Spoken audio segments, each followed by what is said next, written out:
Bienvenidos al sitio indicado, en donde hablamos de los candidatos que estarán en la boleta del 6 de junio. No importa tu postura política. Los impresentables. Amigos, ¿cómo están? Qué gusto estar aquí ya de regreso en Los Impresentables. Y como siempre vamos a hablar de impresentables, no podíamos dejar de lado a nuestro queridísimo Jaime Guerrero. ¿Cómo estás? ¿Cómo estás, Leo? Janet, ¿cómo están? ¿Qué tal? Jan López. Oigan, hay que aclararlo. Irving, es que hoy, precisamente el día de hoy, está jugando ajedrez con el mandatario Andrés Manuel López Obrador. La última vez estaba jugando pádel. Era pádel y ahora es ajedrez. Hoy ajedrez. No todo es afuera. Solo quiero que aclaren dónde estaban ustedes el episodio pasado, porque tuvimos que inventarnos chismes. Sí, bueno, tuvimos unas cosas que hacer y entonces tuvimos que cada quien por su lado, ¿no? Hay que decirlo. Nada que ver con la vacuna, sí. Cada quien por su lado. Ahora que me fui a vacunar al extranjero, ¿no? Para nada. Yo espero que llegue la patria en 7 años. En fin, bueno, amigos, el día de hoy, y para no perder la costumbre, vamos a hablar de algunos candidatos que pues estaremos viendo, algunos estados estarán viendo en las boletas el próximo 6 de junio. Ahora quisimos centrarnos en Sonora y quiero hacer nada más un pequeño pie de página, y es que la semana pasada se dio a conocer el lamentable asesinato de un candidato a la alcaldía de Cajeme, Sonora, y bueno, pues esto obviamente ha simbrado pues todas las esferas políticas. Ha sido algo que ha sido muy comentado y que será comentado hasta que sean las elecciones y mucho tiempo después, y ya estaremos hablando de esas implicaciones, pero bueno, vamos centrándonos en los candidatos a la gubernatura de Sonora, que por lo que veo son 5 hombres, una mujer. Sí. Ok. Son 5 hombres y una mujer que se llama Rosario Robles y no es la Rosario Robles que todos conocemos. No tiene nada que ver con Chayito Robles. Exactamente. Aunque dice que de pronto un poco la fama de Rosario Robles, la ex funcionaria federal, le cae encima, ¿no? Sí. Y bueno, pues es que llamarse Rosario Robles a Bueno, pero del partido, pues sí ha de ser es un un poco buen complicado. signo, ¿no? Se llama María del Rosario Fátima Robles. Vete por Fátima, mujer, te regalo el consejo gratis. Totalmente. Y bueno, de los 6 candidatos, solo hay 2 que no tenían y nunca han tenido afiliaciones políticas al PRI. El PRI ha sido el nido de todos los, casi todos los candidatos a la gubernatura de Sonora. Entonces, bueno, podemos empezar por donde ustedes gusten. Está muy interesante, creo, la elección de Sonora. Está disputada entre 2 candidatos principalmente, que tienen perfiles, la verdad, bastante Mira, si interesantes. te parece, lo repasamos un poco, Jan. Ernesto Gándara, que es el candidato de la coalición Va por Sonora, PRI, PAN, PRD. Está también Francisco Alfonso Durazo Montaño, que es el candidato me suena. de Juntos Haremos Historia, Morena, PT, Partido Verde, Nueva Alianza en Sonora. También está Carlos Ernesto Satarain, quien es el representante de Encuentro Solidario por redes sociales progresistas. Está David Cuauhtémoc Galindo y, bueno, ya lo decías tú, por Fuerza por México, María del Rosario Fátima Robles. Este es el panorama, estos son los competidores a nivel gubernatura en un estado gobernado actualmente por una mujer, que también no deja de ser interesante, porque habrá que esperar la decisión de los electores, evidentemente, pero una de las interrogantes es, pues, ¿qué tanto los electores pueden optar por seguir en esa ruta, en esa trayectoria de género? Pavlovich es una de las pocas mujeres que ha llegado a gobernar una entidad en los últimos 70 años. Y bueno, pues ya harán los electores la evaluación de su gestión y también tendrán que elegir entre estas 6 opciones el próximo 6 de junio. Un padrón electoral, por cierto, dicho sea de paso, que supera los 2 millones de electores. Si pudiéramos decir, si es que alguno de ustedes lo tiene claro, ¿cuál sería la principal bandera por la cual van a navegar estos candidatos? ¿Cuál dirían que...? O sea, tal vez la inseguridad. El tema de la seguridad y también el tema de la producción y del agua. Ok. Son 3 temas que están pendientes ahí en las campañas. La gente en Sonora sabe muy bien a qué me estoy refiriendo cuando hablo no solo de la seguridad, sino del suministro de agua, de la comercialización, de granos, de producción de primaria, me refiero al campo. Entonces, ahí creo que también hay aspectos muy importantes que pudieran no solo abrir los espacios hacia un político como Durazo, sino también aquellos que han estado más en torno del ámbito empresarial como Burs. Creo que hay un ramillete de opciones para que el electorado ahí, a diferencia de otras elecciones, pues elija a alguien que sí tiene aspectos muy específicos que ofrecerle. ¿No? No hay, al menos lo siento yo así, alguien improvisado que haya sacado los partidos de la chistera como para ir nada más. Adame, digamos. Exactamente. Lo resumes extraordinariamente bien. Sí, importante también destacar, estaba yo platicando con mi gran amigo Roberto Ruiz, que es de Sonora, como un poco para entender, ¿sí lo conoces? Sí, no es diario. Justo estaba platicando con él y me contaba que en Sonora tiene la particularidad que la gente no es tan adepta a un partido específico. Suelen votar más por un perfil que les interese y les interesa también mucho justamente sus antecedentes empresariales. Por ejemplo, es algo de lo que encuentran muy atractivo, ¿no? Porque es un estado que tiene una industria muy grande, es uno de los estados al menos territorialmente más grandes del país, ¿no? Entonces parece que este es el perfil que tienen casi todos los candidatos. A mí me gustaría empezar por Durazo porque siento que es lo que va a hacer que la gente se quede escuchándonos. Sí, ¿por qué a todos nos suena Alfonso Durazo Montaño? Es que Alfonso Durazo es de esos políticos que tiene una trayectoria desde antes que yo naciera, güey, literalmente. O sea, yo nací hace 30 años y el güey ya era algo de política, ¿no? Entonces, muy conocido por haber sido el secretario particular de Colosio, Dios lo tenga en su santa gloria. A mí me gustaría un poco que habláramos de este tema, porque supongo que tendremos audiencia que no necesariamente está familiarizada con lo que significó Colosio, sabes, como brevemente en la política mexicana, y por qué esto impacta en la carrera de Durazo, que si bien no necesariamente lo lanzó al estrellato político, pues es algo que la gente conoce muy bien de él. Es correcto. Bueno, él ya tenía mucha actividad al interior del PRI en 1994. Estuvo cerca de Colosio cuando fue aquel magnicidio. Así que, de alguna forma, me parece que él encabezaba cierta tendencia al cambio dentro del PRI. Era de los que se daban cuenta que las cosas no podían, pues, por lo menos extenderse como se habían venido generando Colosio mismo en los 70, esto, ¿no? 80, ¿no? El mismo Colosio tomó esa bandera, al menos. Y creo que Alfonso Durazo, por eso, después también toma, digamos que otros derroteros, porque es un político que ha estado en diferentes partidos políticos, valga la redundancia. Es un hombre fraguado en el PRI, pero, bueno, hoy lo vemos en Morena, pero antes también estuvo en Movimiento Ciudadano. Y acompañó también a Fox en el 2000, fue su secretario particular. Eso te habla de esta variedad. Hay algunas personas que suelen ser críticas porque exigen del político una especie de puritanismo y que se casen exclusivamente con esa idea. Una vez se le preguntaba a Porfirio Muñoz Ledo, porque él ha sido presidente del PRI, ha sido presidente del PRD y aspiró también a ser presidente de Morena, y le decía a una colega, ¿y usted siempre ha trabajado en el mismo medio?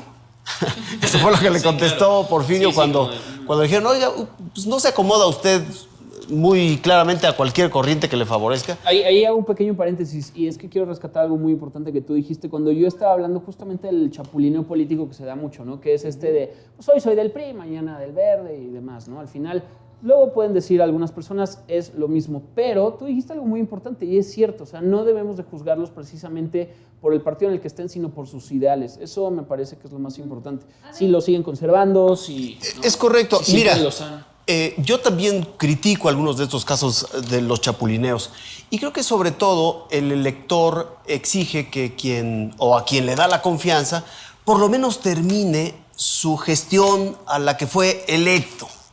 Vamos, un presidente municipal que no se vaya a los 2 años buscando luego una candidatura a un Senado o al Senado o a una diputación o a una gubernatura, o que un diputado de pronto no aviente pues la responsabilidad que le entregó el ciudadano y que a la mitad del camino pues les deje tirado el barco o naufragando el barco porque ya tiene otro tipo de aspiración. Ahí sí creo que los políticos deberían de ser muy serios y por lo menos concluir los espacios de gobierno, de administración, que han sido asignados, ¿no? Que es el caso de Durazo. Durazo está abandonando en este momento, bueno, no abandonando, pero dejando su cargo de Secretaría de Seguridad Ciudadana. Sí, aunque él llegó al Senado. Él ganó la elección para senador en Sonora, solo que creo que pasados 7 u 8 días después de que se instaló la legislatura, él presentó su licencia. Su licencia, no pueden renunciar al cargo, pero presentó su licencia por tiempo indefinido, ocupó la Secretaría de Seguridad Federal con López Obrador y después, tras una serie de acontecimientos que algunos recuerdan, particularmente me refiero al Culiacanazo, pues tomó la bandera de la candidatura de Morena a Sonora. Sí. Creo que Durazo, o sea, regresando un poco al tema del chapulineo, es el ejemplo, justo hablábamos en otros los episodios sobre la labor política y cómo es un trabajo digno, ¿no? Y creo que Durazo, no voy a hablar de su trabajo específicamente, pero sí tiene la preparación que te indica que siempre ha querido ser político y que es lo único que tiene en mente. O sea, tiene... La vena política, ¿no? Exactamente. Pero además estudió Derecho y tiene hasta un doctorado en políticas públicas y en administración pública y demás. Entonces es un güey que está muy preparado para ser político, ¿no? Entonces creo que independientemente del partido al que pertenezca, tiene una trayectoria política muy importante y pues... Cuando alguien está pidiendo una chamba siempre te preguntan experiencia y experiencia no le falta. Es correcto, coincido contigo. Y creo que ahí también los perfiles están muy bien marcados porque, por ejemplo, en el caso de Rosario Robles, está muy identificada con la academia, con los grupos feministas. Entonces, por eso decía que el elector en Sonora tiene un abanico muy interesante de opciones. Creo que va a ser una de las competencias más cerradas que se den el 6 de junio. Si en algunas candidaturas todo parece que ya, o en algunos estados todo parece que ya está como muy cantado, o que por lo menos algunos presumen distancias de entre 8, 10, 12 puntos, aquí creo que la elección va a ser cerrada y creo que va a estar muy interesante. ¿Quién se diría que ahorita que es el más fuerte o en las tendencias igual van así como...? Pues las encuestas están marcando a Durazo, pero yo la verdad creo que por ahí nos podríamos sorprender después porque está ruda la competencia. Como diría el clásico, la única y verdadera encuesta es la del 6 de junio. Entonces no me anticiparía mucho en ese sentido, pero creo que, por ejemplo, el tema de la seguridad va a gravitar particularmente con el asesinato, el artero crimen contra el candidato de Movimiento Ciudadano en Cajeme. Además, porque hemos sabido de otros asesinatos, pero aquí hubo un video que se viralizó que era brutal. El candidato yace en el piso y hay una señora con las banderas del partido en shock. Creo que ese momento es dramático y que va a marcar la campaña en México. No es el primer caso. Ya la Secretaría de Seguridad Federal había incluso alertado sobre el número de candidatos o de políticos asesinados en el último año, o por lo menos desde que inició este proceso electoral en septiembre pasado, y dijo que había también una importante cantidad de personas que habían solicitado seguridad pública. Hay gente que la está resguardando la Guardia Nacional, hay gente que la está resguardando seguridad pública de los estados, en fin, hay un ramillete de políticos que es protegido en este momento precisamente por las amenazas que ha sufrido. El candidato en Cajeme, el candidato del Movimiento Ciudadano, no llevaba seguridad. No tengo miedo era su lema, ¿no? No tengo miedo, era lo que de hecho había sostenido. Sí, y que además gran parte de su propuesta estaba relacionada al tema de la seguridad y además estuvo involucrado también en el caso Levarón, entonces tenía por ahí... Sí. Es defensor de Levarón. Era procurador, ¿no? Fue también procurador del Estado. Pero a ver, un hombre relacionado con ese tema. Y creo que ahí, perdón, Leo, el tema de seguridad tiene un poquito más de peso que el económico, que el de la pandemia, etcétera, y todo lo que ya conocemos a raíz de este asesinato, además a tan poca distancia de las elecciones. Sí, oigan, y hablando un poco de este tema y de esta situación específica, ¿cómo quedó Durazo en términos de seguridad? O sea, si yo soy sonorense, déjame corregir eso, si yo soy sonorense y quiero elegir por quién voy a votar y la seguridad me preocupa, ¿cómo está Durazo en eso? Porque claro que tiene experiencia, pero pues tiene ahí unas piedritas en su zapato que no sé si la gente tendrá presente o no. Sí, lo tiene muy presente. De hecho, es parte de los candidatos. Durazo dice un poco, soy el tiro al blanco. Y el resto de los aspirantes, 5, están contra mí. Por lo menos lo sostuvo en el debate de hace unos días, el primer debate a la gobernatura. Y decía eso. Y tiene razón, pero porque además es un asunto que le llega a todos. Y lo acabamos de ver y lo acabamos de argumentar. El hecho es que Durazo fue el responsable de la seguridad pública a nivel federal. Y evidentemente la gente en Sonora le dice, o lo evalúa o lo va a evaluar en las urnas por el trabajo que hizo. ¿Qué tanto va a pesar lo que hizo Durazo? Pues lo vamos a ver en las urnas. Se los puedo asegurar, Durazo va a ser evaluado por los resultados en seguridad pública. Deberían de saber que pues no es una... o sea, no es de a huevos. Si lo hiciste bien en tu gestión en la seguridad pública, lo vas a hacer bien en alguna gobernatura, ¿no? Es correcto. Miguel Ángel Mancera me llega ahorita a la cabeza. O sea, no tienen, digamos, como pase automático, ¿no? Sí, no es nada más como... No, o sea, son otras cosas. Pero bueno, y ahondando un poquito más en esto, yo te quería preguntar, o les quería preguntar, ¿por qué es que hemos visto tanto que candidatos, no necesariamente a una alcaldía, sino puede ser a un municipio, lo que sea, aparecen muertos y aparecen o atentados y demás? O sea, tiene que ver con lo que todos estamos pensando, que es como de coperas o cuello, como decía el Shenley Llegón, con el crimen organizado, o con qué tendrá que ver? Yo creo que también, bueno, no sé, tú eres el experto, Jaime, pero creo que también México no lo podemos olvidar porque tenemos una tradición revolucionaria de matar políticos y así hemos arreglado las cosas desde después de la revolución y durante la revolución y desafortunadamente ya está, ¿sabes? Como embediado en nuestro ADN político, desafortunadamente, y yo creo que eso, más que las razones por las cuales están asesinando a estos candidatos, se ve reflejado en nuestra frialdad al respecto como ciudadanos, cómo Pues estamos acostumbrados. ¿No? Yo creo que lo dices muy bien ya. Sí, es una normalización, pues estamos anestesiados ante este tipo de violencia. Yo te puedo decir que si llegas a un lugar probablemente de primer mundo y entonces cuentas todo esto, bueno, pues la gente sería como, pero ¿cómo es posible? O sea, ¿cómo? Y en parte también explica por qué el asunto de la seguridad pública sigue siendo un problema. Es decir, anteriormente las autoridades o los partidos políticos, en acuerdos populares, arreglaban las candidaturas. Y entonces tú ya ibas embolsado, protegido por el... Quiero quitarle la palabra embolsado, protegido por el PRI y pues a lo mejor ni siquiera tenías un competidor. Claro. Y el partido te protegía y tú llegabas a ser el ganador indiscutible. La ley de Herodes. Exactamente, ¿no? Y había muchos arreglos populares en materia de seguridad, de economía, de legislación, de aplicación de la justicia. Hoy la competencia electoral es tal y el elector cambia tanto su voto. En una elección te puede dar un color, en la siguiente un color absolutamente contrario, en fin. Y entonces, ahora lo que se está observando es que esta injerencia de control en los municipios, particularmente los municipios que son la autoridad más cercana a la población, asesinar candidatos puede ser una forma de imponer también candidatos, una forma de control del crimen organizado. Si tú eres un candidato que está en mi contra o con el que yo no tengo arreglos, pues puede ocurrir cosas de esta naturaleza. Y parece que es un mensaje que nos debería de alertar a todos. O sea, los políticos deberían de estar muy bien protegidos porque no dudo que haya algunos malosos, pero también hay muchos políticos que de verdad están buscando cierta transformación, que yo diría son honestos.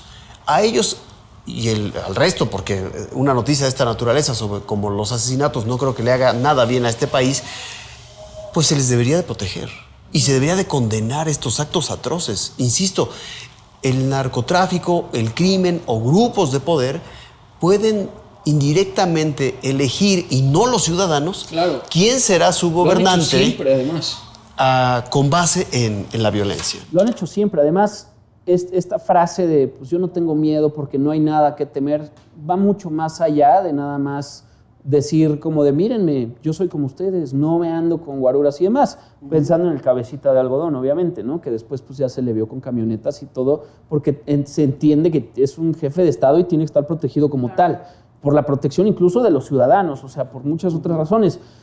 Entonces, me parece que hay que tirar de alguna manera ese tipo de banderas y adoptar una un poquito pues, más sensata para el país en el que vivimos, que es una tremenda locura. O sea, insisto, tú llegas con un suizo, o sea, diles que están matando aquí candidatos como lo hacen y de verdad es una pinche locura. Ahora, El problema es que imagínate un candidato que quede en el anonimato, ¿no?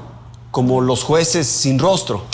Candidatos sin rostro, pues sería un asunto absolutamente contraproducente. ¿Quién votaría por ellos, no? Claro. También ahí el asunto de acercarse al ciudadano es una forma de generar confianza. Sí, totalmente. Entonces es absolutamente controvertido el asunto y muy complicado. Que además también hay que mencionar que este tipo de acciones violentas hacen que la gente que tiene vocación política se intimide muchísimo, que los políticos con buenas intenciones al final digan, no, pues sabes qué, mejor me cuadro porque si no me dan miedo. Y ese tipo de intimidación también nos está prohibiendo o nos está privando de tener mejores políticos, menos impresentables. Totalmente de acuerdo. Yo creo que se necesita no solo una vena política, sino muchos pantalones o huevos, por decirlo de alguna manera, porque entrar en la política es entrar al juego sucio de absolutamente todo. Y es aguantar amenazas de muerte, es aguantar muchísimas cosas para llegar a un puesto de poder. O sea, eso es una triste realidad. Pero bueno, a ver, no nos perdamos tanto en el tema. ¿Cómo? Perdón. No, es que me interesa ahorita como que veamos bien los candidatos, cómo está Sonora, qué es lo que más se necesita, quién va o quién iría ganando, y el Estado siempre ha pertenecido a algún partido político o ha sido el PRI. Sí, el PRI, si no mal recuerdo, el PRI ha tenido ahí una tradición de gobernanza. Y ahora tiene a un candidato, Ernesto Gándara, el que se autodenomina Borrego, el Borrego. El Borrego. Por cierto, estaba revisando algunas imágenes del aspirante y me recordó en su infancia a un personaje muy cercano de nuestra productora, por lo menos en los sentimientos, que es Ricardo Arjona. Es impresionante el parecido, ¿Borrego Gándara? El Borrego Gándara, pero de chavo te traía una mata así, tipo afro. Sí. No digas porque Aurora se nos va a mudar a Sonora. Se las voy a mandar cuando pueda tener control de mi teléfono, pero bueno, la vamos a poner en YouTube para que la gente vea. De verdad era un tipo pues que tenía su estilo, ¿eh? Sí, tenía su estilo, se parecía entonces a Arjona. Ajá, solamente que no le caía el pelo a los hombros, sino que se le subía acá, así, tipo discoteca de los 70. Y seguramente cantaba mejor. Gracias, Aurora, nuestra productora. Hoy es mi último día en Los Impresentables. Odio a Arjona. Y seguramente Arjona te odia a ti también. No, bueno. El caso es que anda el Borrego, pues tratando de conseguir el voto de los ciudadanos. Ha desarrollado también mucha presencia en redes sociales. Creo que es el candidato que más ha estructurado su página de internet en términos de la propuesta, pues mira, de cuáles serían su... Promete el Borrego Gándara trabajar con jóvenes. Digo, parece algo genérico que harían todos los... Sí, pero es algo muy específico comparado con los demás. Y ¿sabes qué? Qué bueno que lo mencionas ahorita porque me acordé de algo que les iba a decir. Me parece que cada vez más, no solo el electorado ha estado más informado, sino que cada vez más tienen medios para hacerlo. Algo que no pasaba hace 20 o 30 años. O sea, no podemos pensar en que el México de los 90 es el mismo de ahora en cuestiones de campañeo electoral, por así decirlo, ¿no? Ahora tenemos las redes sociales y antes era el PRI pagando 16 millones de bardas en todo el país, el PRI pagando inserts en la televisión abierta, and that's it, y eso es lo que era, y pues el PRI es el que siempre, y no preguntes. Entonces me parece que ahora también es muy importante entender cómo las redes sociales están jugando a favor o en contra de muchos de estos candidatos, a quienes, por cierto, a muchos los vemos haciendo el ridículo, ya párenle, por favor. Quiero recordar nada más una frase. Han roto todos los récords, Leo. Si votan por payasos, luego que no se les haga raro que tengan un circo, ¿no?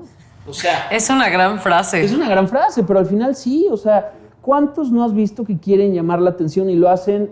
Digo, el Tecmol ya es una madre, o sea, ese güey ya se fue así al... Sí, se piró, se fue Creamos al un infinito. monstruo. Pero luego tenemos estos candidatos bailando, lambada y todo, o sea, todo para llamar la atención. Y el reclamo siempre es el mismo. Carajo, dime qué estás proponiendo, güey. No te pongas a bailar lambada porque me vale madres. Y creo que sus habilidades de esquivar propuesta y contenido están saliendo a relucir porque ahora hablan los políticos en todos lados y los escuchas más que nunca. Y por más que les preguntan de las propuestas, se están haciendo maestros en darle la vuelta para acabar no diciendo nada realmente, ¿no? Y creo que también el tema de las redes sociales nos ayudan a conocer mejor a los candidatos. Entonces, lo que sí les puedo decir, por ejemplo, es que ahora escuchando entrevistas con Durazo y escuchando entrevistas con Gándara, puedes ver una diferencia en sus personalidades muy interesante, porque Durazo no se cansa de echarse flores. Yo nunca había escuchado, la verdad. O sea, yo no llego aquí a decirles, oigan, soy súper simpática, tengo toda la experiencia del mundo en periodismo. ¿Sabes quién hace eso? Pero Durazo sí, efectivamente le encanta hablar de sus propias habilidades, mientras que Gándara, pues es un güey como un poquito más... yo diría como centrado y contenido, o sea, sí tiene obviamente sus apariciones y demás, pero es muchísimo más moderado que el candidato Durazo a mí. Es muy narcisista, dirías, Durazo. La neta sí, güey. Muy narcisista. O sea, yo sí lo estoy No es de los escuchando que habla- de que, güey, o sea, por ser modesto.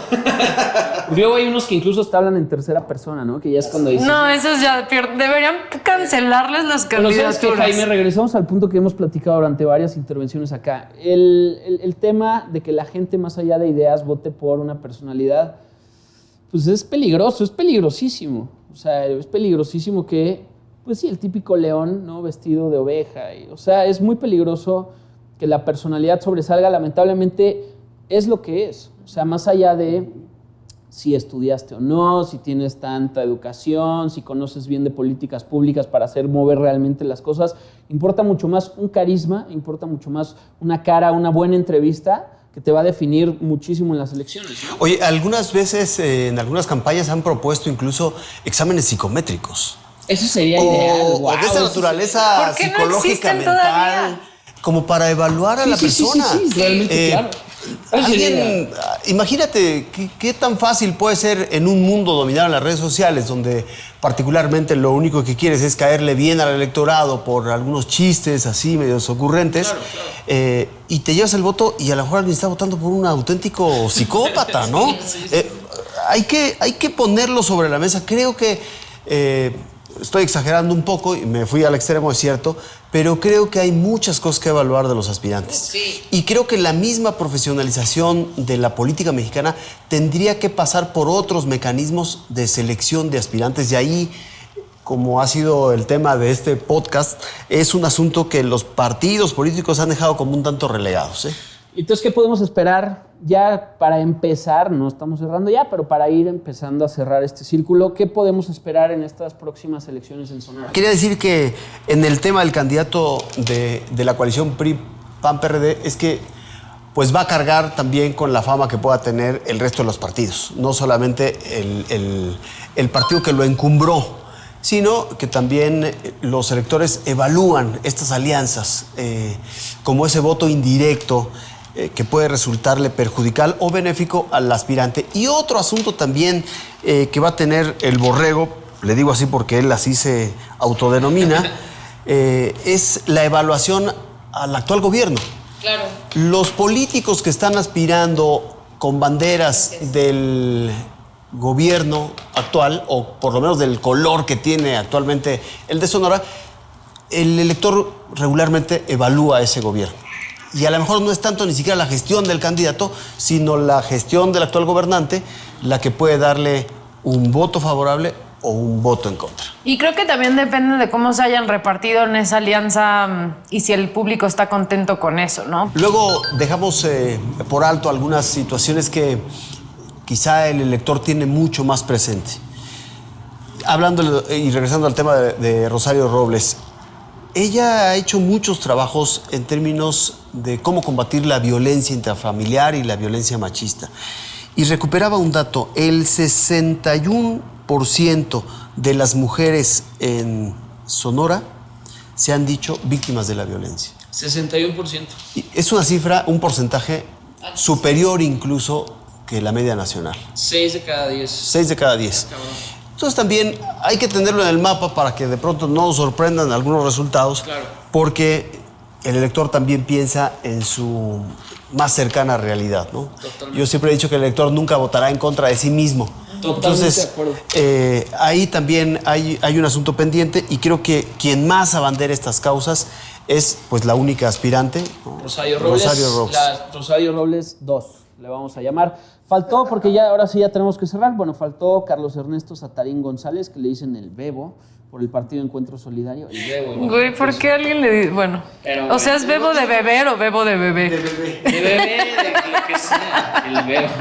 Fue regidor de Guaymas, director general del Fideicomiso Guaymas Norte del Gobierno de Sonora, director general del Instituto del Medio Ambiente y Desarrollo Sustentable, además de ser diputado local. En fin, David Cuauhtémoc, a quien también ya mencionamos al principio, Galindo, es el candidato de Redes Sociales Progresistas y así nomás como para tenerlo claro. Es el único de los candidatos hombres a la gubernatura que no perteneció o está vinculado al PRI, el candidato de Redes Sociales Progresistas. Es otro de los partidos que se dicen afines, que además son este tipo de partidos. El de Redes Sociales Progresistas es partido, ¿cómo le dicen? Que es satélite de Morena, ¿no? En fin. Bueno, Galindo es licenciado en periodismo por la Universidad Iberoamericana, fue coordinador de jóvenes en la campaña de Vicente Fox a la presidencia. En 2006 fue coordinador de la campaña del candidato del PAN a la presidencia municipal de Nogales, Sonora, y en 2007 se convirtió en secretario de gobierno del municipio. Y así se siguen y así. Nosotros hemos destacado un poquito más a Rosario Robles, al Borrego, por supuesto Alfonso Durazo, porque son los que destacan ahorita más de manera mediática, los que pueden hacer como mucha fuerza el próximo 6 de junio. Entonces, bueno, pues estaremos muy al pendiente de cómo se desarrolla. La verdad es que no sé ustedes, pero yo, después de ya tantos episodios de Los Impresentables, como que ya quiero saber qué va a pasar. Sí. O sea, este güey sí va a rebasar por la derecha o no, y el PRI se va a quedar, pero Morena entonces va a perder, ojalá, no sabemos. Bueno, pero todavía nos faltan algunos días que podrían ser incluso largos para llegar a la jornada electoral. Pero tengo la misma percepción que tú y la misma ansiedad. Ya quiero saber cuáles son esos resultados, ¿no? Como que se nos queman un poquito las habas. Es que la política es más interesante de lo que la gente piensa, ¿no? O sea, la verdad, cuando ya te involucras, ya le puedes apostar a tus caballos. Si no lo haces por ser buen ciudadano, hazlo por ganarte una lanita, güey. Léanse El Príncipe de Maquiavelo, que es como la Biblia de los políticos. Ahí nomás como consejo. Bueno, muchachos, ya tenemos que terminar este episodio de Los Impresentables. Muchas gracias. ¿Alguna conclusión con la que terminemos? Solamente, pues a la expectativa de cómo se desarrolla la recta final de una campaña que ha sido marcada por la violencia, que ha sido controvertida, que ha tenido episodios chuscos, pero algunos también lamentables. Y creo que las cosas se van a poner un poquito más intensas porque vienen las horas decisivas, las horas que se acercan a las elecciones, y creo que ahí es donde finalmente todos los políticos, como en las carreras, echan toda la carne al asador. Sí, vamos a ver. La recta final. A mí me gustaría nada más, ¿sabes? Como recordarle a la audiencia lo importante que es ver el verdadero contenido de las propuestas de los candidatos, porque estamos a punto de entrar en un momento de acciones desesperadas. Estábamos viendo también hace poco un video de Alfonso Durazo abrazando un perrito. Los perritos son los nuevos bebés, güey. Todo el mundo lo sabe. Entonces, manipulación emocional. Entonces, creo que está bueno nada más no perder de vista que estamos a punto de entrar a las medidas desesperadas. Entonces, esto se va a poner bueno. Y también recordarles que el 6 de junio va a haber una transmisión todo el día acompañando a la ciudadanía a la elección. Entonces véanos por YouTube, por Azteca 1. De todo lo que va a hacer Azteca Noticias, porque, pues como siempre, igual nosotros también echamos toda la carne al asador. Y esta sí es guayu, no como la competencia que tiran pura pedacería. Pero bueno, amigos, ya nos despedimos. Muchas gracias, Jan López. Gracias a ti. Gracias, querido. Gracias, Leo. Guerrero. Y pues me despido ya con esta frase hermosa que dijimos, pero la quiero volver a decir. Si votan por un payaso, luego no se quejen del circo. Pásenla bien. Adiós. Los Impresentables. Somos líderes en información digital. Somos multiplataforma. Somos Azteca Noticias.